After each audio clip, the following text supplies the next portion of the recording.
भिटशा मां अव्हांखे ख़बर ॾींदा हलूं त सॼे सिंध जियां भिटशा में बेनज़ीर इनकम सपोर्ट प्रोग्राम जी क़िस्त ईंदे ई ठगनि जो टोलो डरनि मां ॿाहिरि निकिरी आयो आहे। गैर क़ानूनी कटौती वारा दुकान खुली विया आहिनि। 500 खां 1000 रुपयनि ताईं गैर क़ानूनी कटौती कई पई वञे। मुस्तहिक बेवार लाचार औरतूं ठगनि जे टोले अॻियां बेवस बणिजी वियूं आहिनि। इंतज़ामिया ख़ामोशी जो मुज़ाहिरो करे रही है। ग़रीब मिस्किन बेवा मुस्तहिक औरतूं बेनज़ीर इनकम सपोर्ट प्रोग्राम जे चेयरपर्सन मैडम शाज़िया मरी, वज़ीर आला Sindh, commissioner Hyderabad, deputy commissioner Matiari, assistant commissioner Hala, BISP director Matiari खां मुतालबो कंदे चयो त हिन दुकानदारनि डिवाइस माफिया लखे रुपया करप्शन कंदड़ टोले खे सोगो करे गैर क़ानूनी कटौती बंदि कई वञे, पूरी रक़म वठराए ॾिनी वञे, हिननि खिलाफ़ क़ानूनी कार्रवाई कई वञे।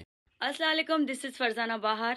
सूमरा वॉलपेपर दुकान कासमाबाद में खुली वियो आहे। ओहो ज़बरदस्त। अॼुकल्ह त हर माण्हू ई चाहे थो त असां पंहिंजे घर जूं दीवारियूं तमामु ख़ूबसूरत बणायूं। इन करे ई कासमाबाद में सूमरा वॉलपेपर दुकान खुली वियो आहे। त तव्हांखे अगरि राब्तो करणो आहे त रांझन अली सां राब्तो करे तव्हां पंहिंजे मज़ीद ख़बरनि ऐं तफ़सीलात लाइ विज़िट कयो असांजी वेबसाइट www.awamiNewsHD.com ऐं ॾिसंदा रहो अवामी न्यूज़ HD।